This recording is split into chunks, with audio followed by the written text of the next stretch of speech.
ধর্ম মেনে জীবনযাপন করাও এক উচ্চতর তপস্যা। এইভাবে মানুষের জীবন আলোকময় হয়ে ওঠে। গীতার দশম উপদেশে বলা হয়েছে যে আজকের দিনে মানুষ নিজেই মানুষের শত্রু হয়ে উঠেছে। ব্যবসা বাণিজ্যে হোক, সম্পর্কের জগতে হোক, কিংবা জীবনের অন্য যে কোনো ক্ষেত্রে মানুষই মানুষকে ক্ষতিগ্রস্ত করছে। প্রতিযোগিতা এত বেড়েছে যে চুরি, ডাকাতি ও অপরাধ সবই ভয়ঙ্করভাবে বৃদ্ধি পেয়েছে। শাস্ত্রে কলিযুগের যে লক্ষণ বর্ণনা করা আছে, মানুষ একদিন মানুষকেই গিলে খাবে, ঠিক সেই সময় এসে গেছে। এখন মানুষ মানুষেরই ব্যবসা খাচ্ছে, একে অন্যের চাকরি কেড়ে নিচ্ছে, কারোর সুখ থাকলে তা নষ্ট করে দিচ্ছে, আর যার মন ভাঙা তাকে আরও ভেঙে দিচ্ছে। সবাই মানুষ হলেও মানবিকতা যেন কোথাও হারিয়ে গেছে।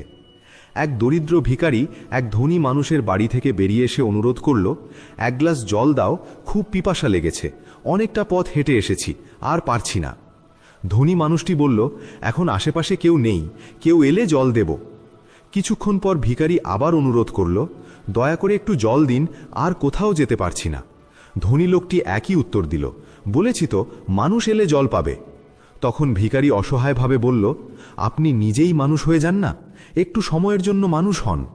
আজকাল এটাই ঘটছে, কেউই সত্যিকারের মানুষ হতে চায় না, সবাই শুধু একে অপরকে টেনে নামানোর চেষ্টা করছে, সুযোগ নিচ্ছে। তাই কলিযুগকে স্বার্থপরতার যুগ বলা হয়েছে। মানুষ আজ সম্পর্ক রাখে শুধুই নিজের স্বার্থে।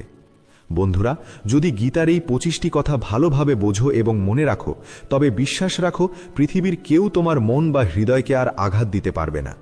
এই উপদেশগুলো মনে রাখলে জীবনের সুখ ছাড়া আর কিছুই তোমার পথে আসবে না। গীতার একাদশ উপদেশ হল, নিজেকে কখনোই কারোর ওপর নির্ভরশীল করে তুলবে না। তুমি ততক্ষণ পর্যন্ত প্রয়োজনহীন, কেউ তোমাকে আঘাত করতে পারবে না বা সুযোগ নিতে পারবে না। যাকে তুমি প্রয়োজন মনে করবে, সেই একদিন তোমাকে ব্যবহার করবে। যেদিন তোমার জীবন অন্যের ওপর নির্ভরশীল হয়ে পড়বে, সেদিন থেকেই তুমি তার দাসে পরিণত হবে। এমনকি নিজের বাড়িতেও যদি তুমি গৃহকর্মীর ওপর পুরোপুরি নির্ভর করো, তবে তারাও সুযোগ নেবে, কারণ তারা বুঝে যায় তোমার কাজ তাদের ছাড়া চলবে না।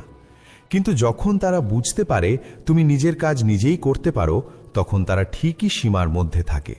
যদি চাকরিতে বসের ভুল আচরণও তুমি সহ্য করে যাও, তবে নিশ্চিত জানবে তোমার নিজেরই প্রয়োজন, আর সেই প্রয়োজনের সুযোগ সে নিচ্ছে।